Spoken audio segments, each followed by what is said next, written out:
the heiress of. She was born into power, Eleanor of Aquitaine, one of the wealthiest women of the Middle Ages. When her father died, she inherited a vast duchy that made kings take notice. At just 15, she married Louis VII of France, a union meant to strengthen a kingdom. But instead, it would ignite years of tension, heartbreak, and the beginning of one of history's most expensive royal divorces. Eleanor was the daughter of William X, Duke of Aquitaine, a ruler of immense wealth and power. When he died in 1137, everything changed. At just 15, Eleanor inherited one of the largest domains in France, a land so vast, it even overshadowed the king's own territories. From the start, her power was unmatched, and that made her both admired and feared. At just 15, Eleanor's fate was sealed by politics, not love. After her father's death, she was placed under the protection of King Louis VI of France. To secure her lands and loyalty, the king arranged her marriage to his son, the young Prince Louis VII. A royal match born from duty, not desire. To ensure her safe passage to Paris, King Louis sent 500 men to escort her, a teenage duchess surrounded by soldiers and nobility, on her way to become the future Queen of France. It was a journey of honor, and the beginning of a life she could never truly control. Louis VII was never meant to be king. Raised in a monastery, he was destined for a life of prayer and devotion. But when his older brother died, everything changed. Suddenly, the quiet scholar was thrust onto the throne, a man of faith, not politics. Louis and Eleanor married in 1137, but his monastic upbringing affected their relationship. After the initial excitement faded, he rarely visited her bedchamber, which frustrated Eleanor. Eleanor soon realized her husband's heart belonged more to the church than to her.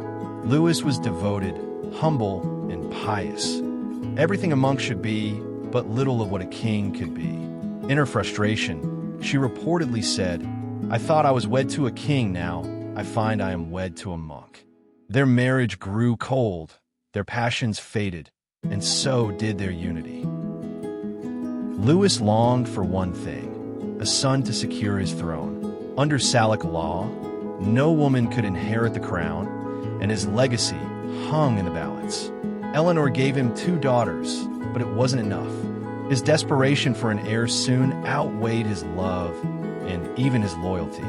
In the end, he was ready to let her go, hoping another woman might give him what Eleanor could not. Eleanor's power came from her inheritance, vast lands and unimaginable wealth.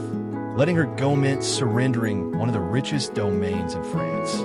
But Louis's desperation for a son clouded all reason. He was willing to lose half his kingdom for the hope of an heir. In time, Louis began to see their childless union as more than misfortune. He saw it as a message from God. Perhaps he thought their marriage was never meant to be. They were blood relatives, third cousins once removed, and the church saw such ties as sinful. For Louis, divine will became his reason and his escape. The church agreed with Louis. Their close blood relation, third cousins once removed, made the marriage invalid. On March 21st, 1152, the union of Eleanor and Louis VII was officially annulled.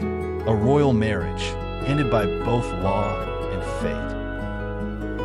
With the annulment, Eleanor regained full control of Aquitaine. Her vast lands and wealth were now hers alone, a prize coveted by kings and ambitious rulers across Europe. Suddenly, she was free and more powerful than ever. The annulment came at a staggering price for Louis. Eleanor's immense wealth and vast lands slipped from his grasp, leaving the French crown significantly diminished.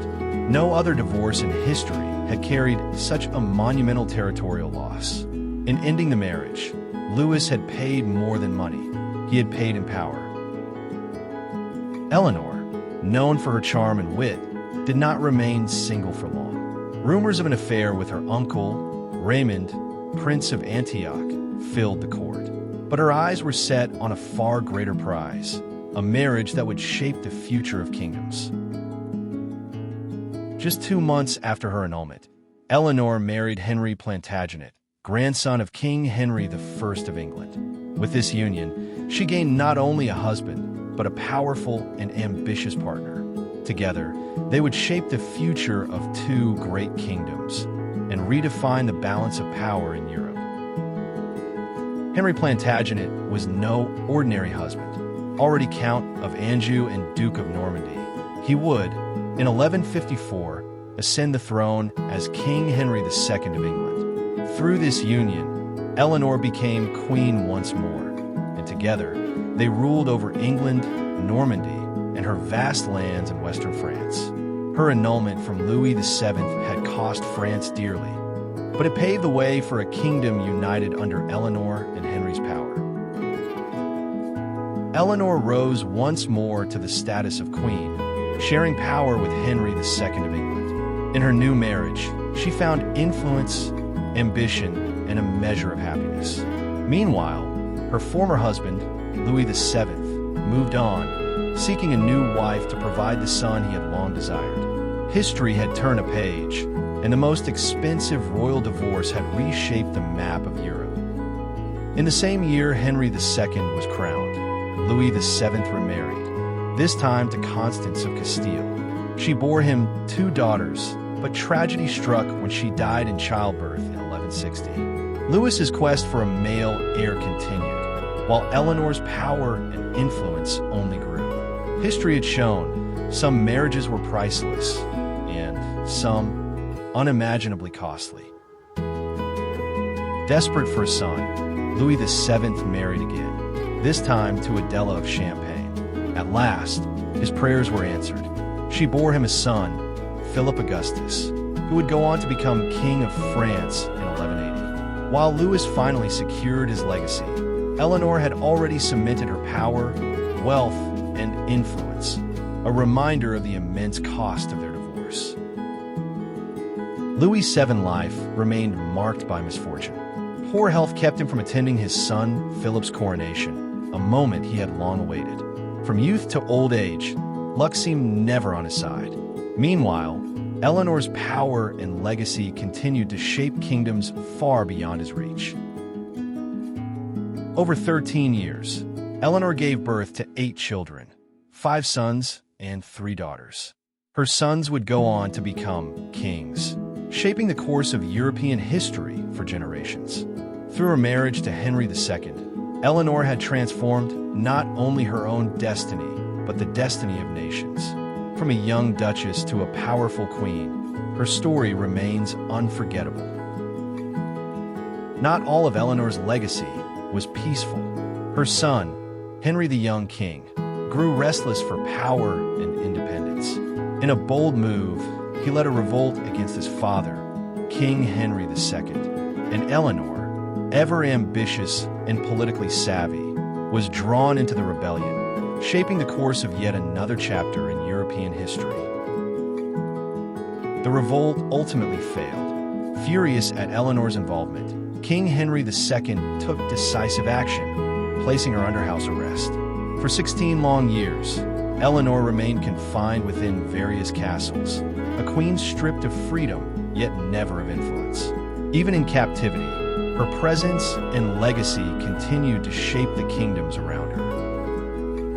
Eleanor's long imprisonment came to an end in 1189. With the death of Henry II, her son Richard, later known as Richard the Lionheart, ascended the throne. At last, Eleanor was free, returning to power and influence, ready to continue shaping the destiny of kingdoms she had long helped to control.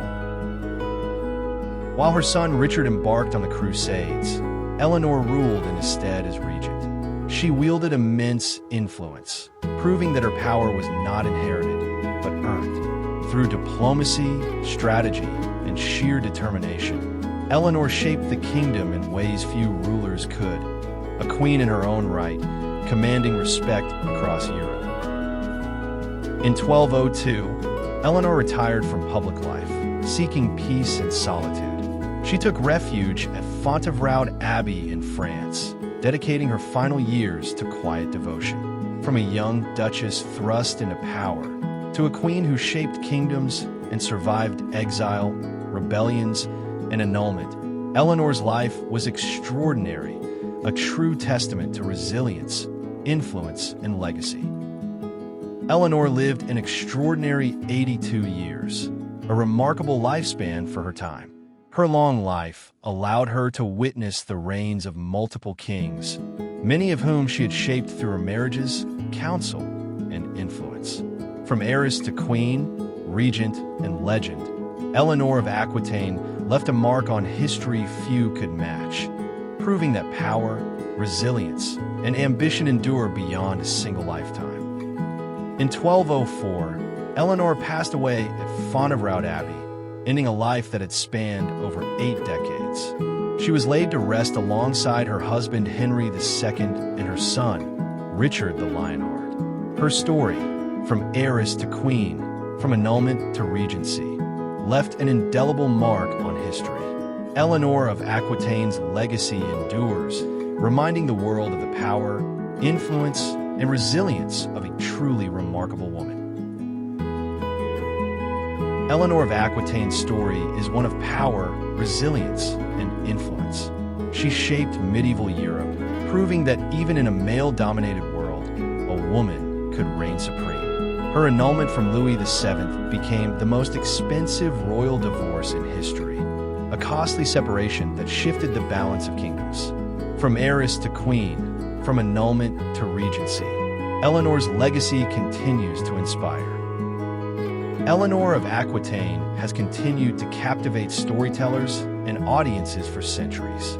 She was portrayed by Katharine Hepburn in the 1968 film The Lion in Winter, and her life has inspired novels like The Queen's Fool by Philippa Gregory.